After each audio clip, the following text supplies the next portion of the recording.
sini saya akan menjelaskan, mempresentasikan hasil kerja saya untuk mata kuliah metode penelitian dari bab 1 sampai bab 3 dengan judul Manajemen Tanggap Darurat Bencana Unit Kerja Reka Medis di Rumah Sakit Hiliambut Semarang.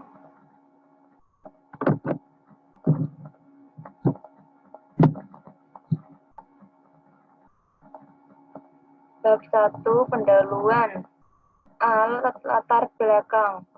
Manajemen tanggap darurat bencana merupakan serangkaian kegiatan yang dilakukan dengan segera pada saat kejadian bencana untuk menangani dampak buruk yang ditimbulkan, yang meliputi kegiatan penyelamatan dan evakuasi korban, perlindungan, pengurusan pengungsi, penyelamatan, serta pemulihan sarana dan sarana.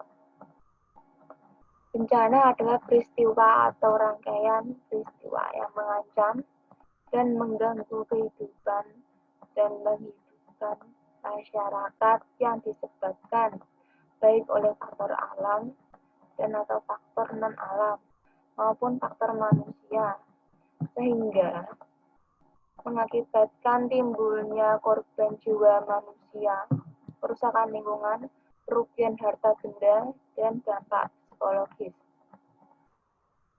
Pada umumnya, Rumah Sakit Hiliambut Semarang yang saya teliti memiliki manajemen tanggap darurat bencana atau bisa dibilang K3 pada unit reka medis yang bagaimana setiap rumah sakit wajib memiliki program tanggap darurat bencana untuk mengantisipasi bencana terjadi. Pada penelitian ini saya menganalisis bagaimana peran manajemen pada unit reka medis dalam menanggapi atau menangani darurat bencana yang terjadi. B. Rumusan masalah. 1. Bagaimana kondisi pasien korban bencana ditangani. 2. Bagaimana peran reka medis dalam menangani bencana seperti yang tersebut. 3. Apa yang dilakukan pihak rumah sakit jika banyak korban akibat bencana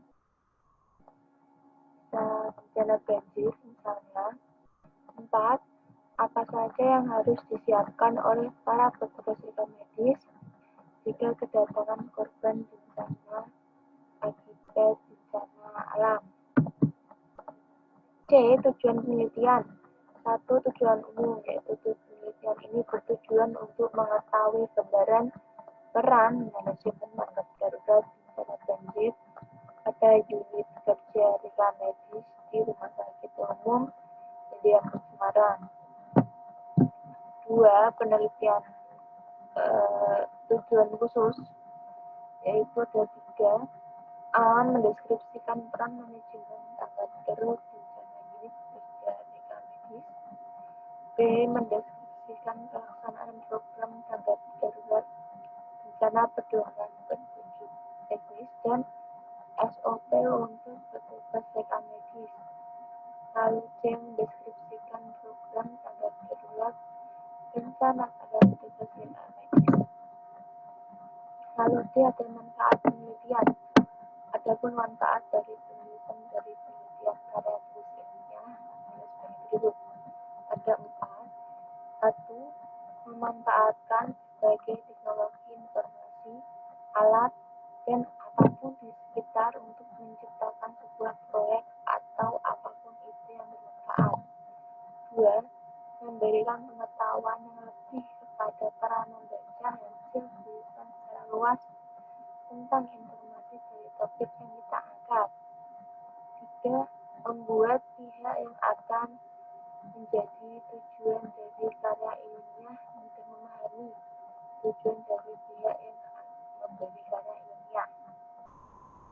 4. Topik yang dibahas menentukan kualitas dan peminat dari karya ilmiah yang kita susun.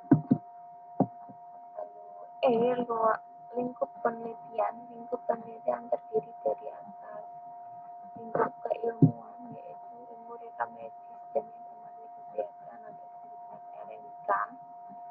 Lalu lingkup materi, yaitu manajemen tanggap darurat, bencana unit kerja rekam medis. Untuk lingkup lokasi, yaitu Rumah Sakit Umum William Semarang. Lalu lingkup metode penelitian deskriptif, dan lingkup objek atau sasaran, itu penelitian kegiatan manajemen tanggap darurat, bencana unit kerja rekam medis, dan SOP tanggap darurat bencana. Lalu lingkup waktunya awal bulan Februari 2021. Ini ada keaslian. Ini ada sebanyak 5 peneliti yang saya ambil. Ada judul beberapa judul. Jadi dilihat.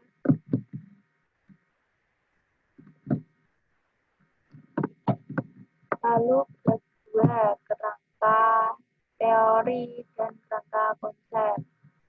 Kerangka teori itu penjelasan singkatnya SOP tanggap darurat bencana terjadi medis, peran manajemen dalam menghadapi darurat bencana, dan peran rekam medis menghadapi darurat bencana. Nah, 3 variabel tersebut merupakan isi dari kelas pendidikan dan studi, yaitu manajemen tanggap darurat bencana unit kerja rekam medis di Rumah Sakit Umum Semarang.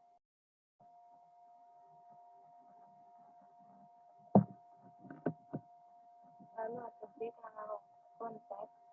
Itu ada faktor internal dan faktor eksternal. Untuk faktor internalnya itu ada umur, pendidikan, masa kerja, dan motivasi. Lalu untuk faktor eksternalnya ada sumber daya, SOP, kepemimpinan, dan beban kerja. Lalu untuk faktor predisposisi yaitu ada pendidikan, pengetahuan, dan sikap.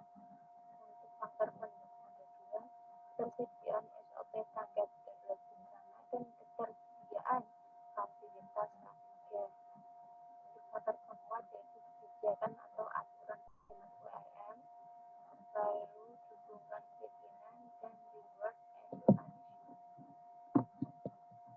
Ketiga yaitu metodologi penelitian. Jenis penelitian yang saya gunakan yaitu penelitian deskriptif. Untuk variabel penelitian itu ada variabel dependen dan independen. Untuk yang variabel dependen itu tanggap darurat bencana unit kerja rekam medis. Lalu untuk variabel independen, peran manajemen tanggap darurat bencana. C, definisi operasional itu hipotesisnya itu adanya peran manajemen tanggap darurat bencana di unit kerja rekam medis. Untuk variabel dependen independennya sama seperti ini, ada 5 variabel. 1, penerangan. Definisinya adalah persepsi petugas tentang kecukupan cahaya di ruang kerja didukung oleh pengetahuan Rossweber. Untuk skalanya, kategori redup, cukup, terang, sangat terang. Lalu 2, SOP, definisinya yang menjalankan suatu prosedur sesuai standar dan wajib dimiliki atau dibuat suatu organisasi atau perusahaan. Untuk kategorinya itu SOP tanggap darurat, itu juga acuan proses pelayanan kesehatan dan juga prosedur yang harus dilaksanakan petugas rekam medis. Lalu nomor 3 itu sarana kerja, kesesuaian sarana kerja di unit kerja rekam medis untuk menunjang kinerja petugas rekam medis menurut antropometrik das. Untuk kategorinya itu ada 3, terlalu panjang, sesuai, dan terlalu pendek.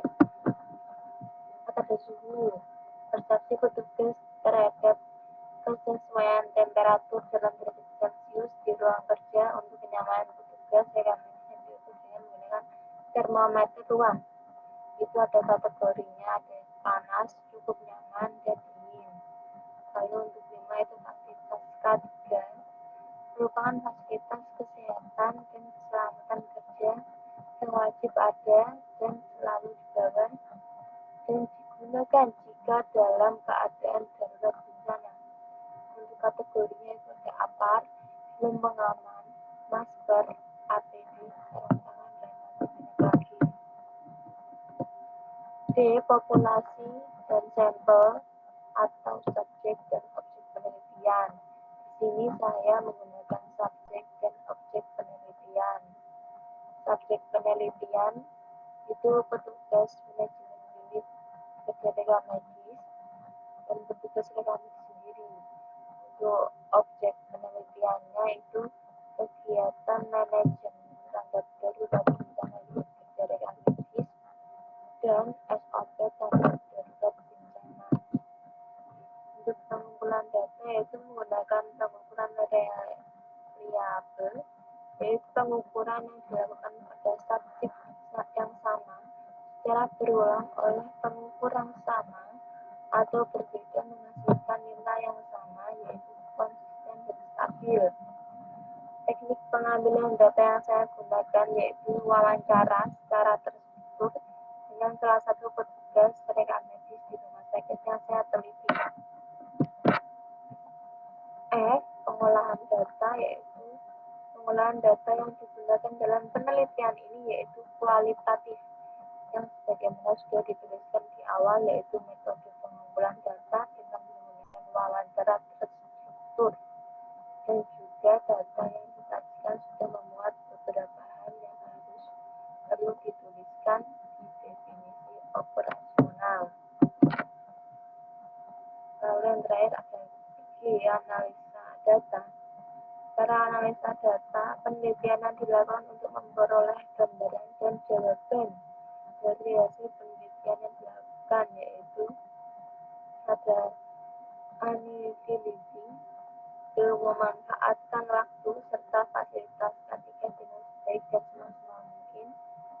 Lalu ada sampling, yaitu contoh terjadinya bencana banjir di ruang filing akibat atap bocor, maka petugas filing segera melakukan evakuasi DRM dengan menggunakan fasilitas K3 yang sudah tersedia. Lalu ada recording, yaitu bencana yang terjadi bisa menjadi bahan evaluasi baik bagi pihak rumah sakit dan bagi unit rekam. Lalu untuk reducing, yaitu mengurangi resiko terjadinya bencana susulan dengan merenovasi ruangan tempat terjadi bencana tadi. Dan engineering, kesimpulan yang bisa diambil jika terjadi bencana yang tidak terduga, maka sebaiknya pihak rumah sakit membuat kebijakan manajemen tanggap darurat bencana yang lebih baik. Hal yang terakhir ada narrating, yaitu kejadian atau suatu bencana yang terjadi di suatu tempat, maka akan ada saksi mata yang melihat atau korban yang mengalami kejadian peristiwa tersebut, agar pihak yang bersangkutan bisa menceritakan kejadian yang sebenarnya. Dan untuk pihak lain yang memperhitungkan bagaimana upaya mengurangi resiko terjadinya suatu peristiwa yang tidak kita inginkan. Yang presentasi dari saya. Maaf